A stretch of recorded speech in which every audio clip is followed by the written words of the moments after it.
Jackson County Today. Hot topics, relevant stories, and new developments that affect our community.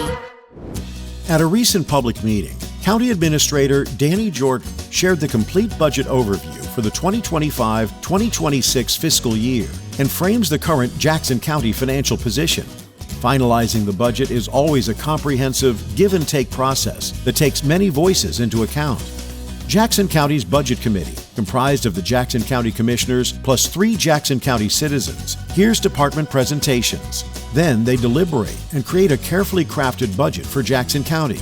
The last step is a vote by the Jackson County Board of Commissioners. We have operating revenues.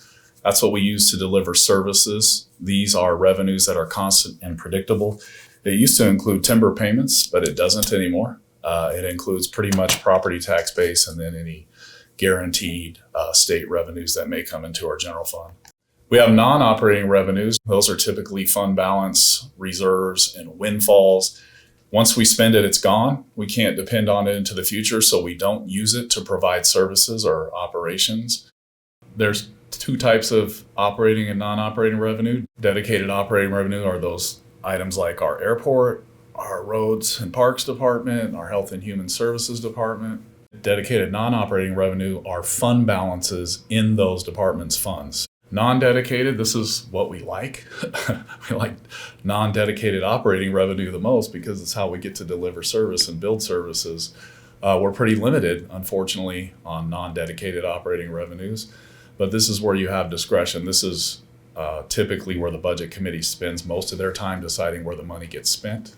When you look at our revenue by category, as I just explained, our total budget, $660,109,748.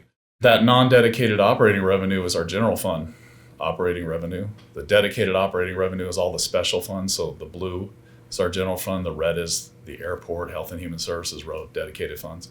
The green is the dedicated non-operating revenue or the fund balances in each of those dedicated operating budgets. And then the purple is the non-dedicated non-operating revenue, which we typically will refer to as our rainy day fund. If we take all of our operating revenue, our operating budget's $278,555,663.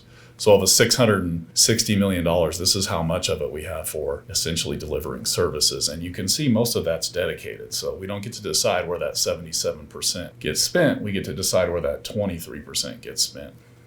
When you look at that 23%, or $63,231,413, about 80% goes toward public safety. It says 78% there with the sheriff, community justice, and DA. But if you look at the health budget carries money for the jail medical services because they manage those contracts.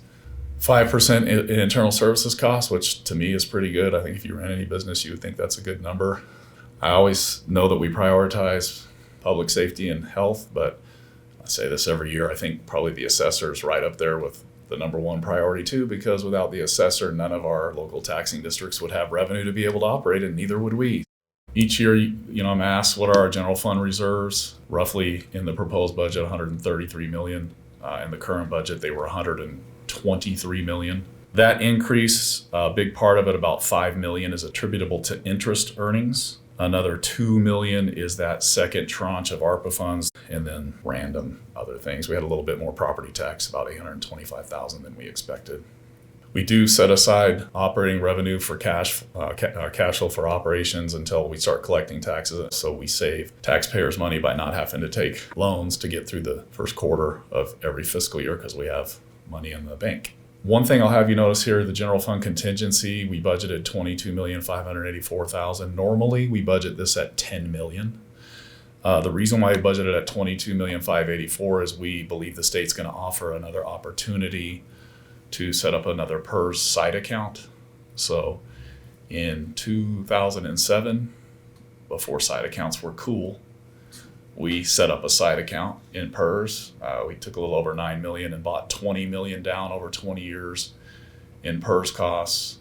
Recently, we took $20 million and bought $40 million down in PERS costs over 20 years.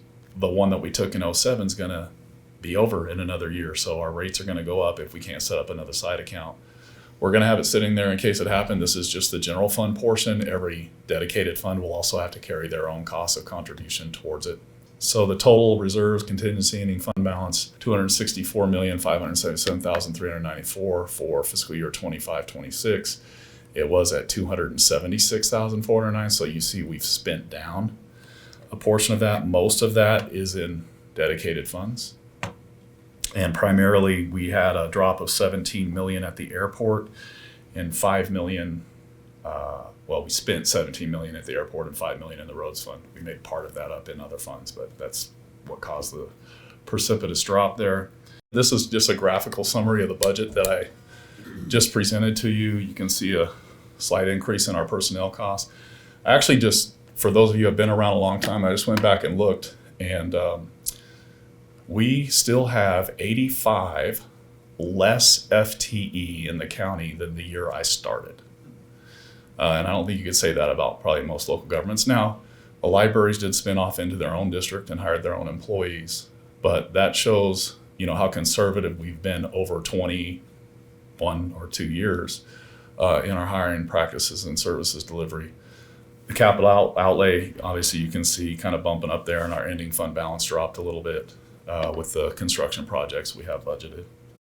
When I present this budget and I tell people this, over the last 20 years, we've built this $268 million reserve, but we've also built over $300 million in capital projects that we haven't asked the taxpayers for new taxes for.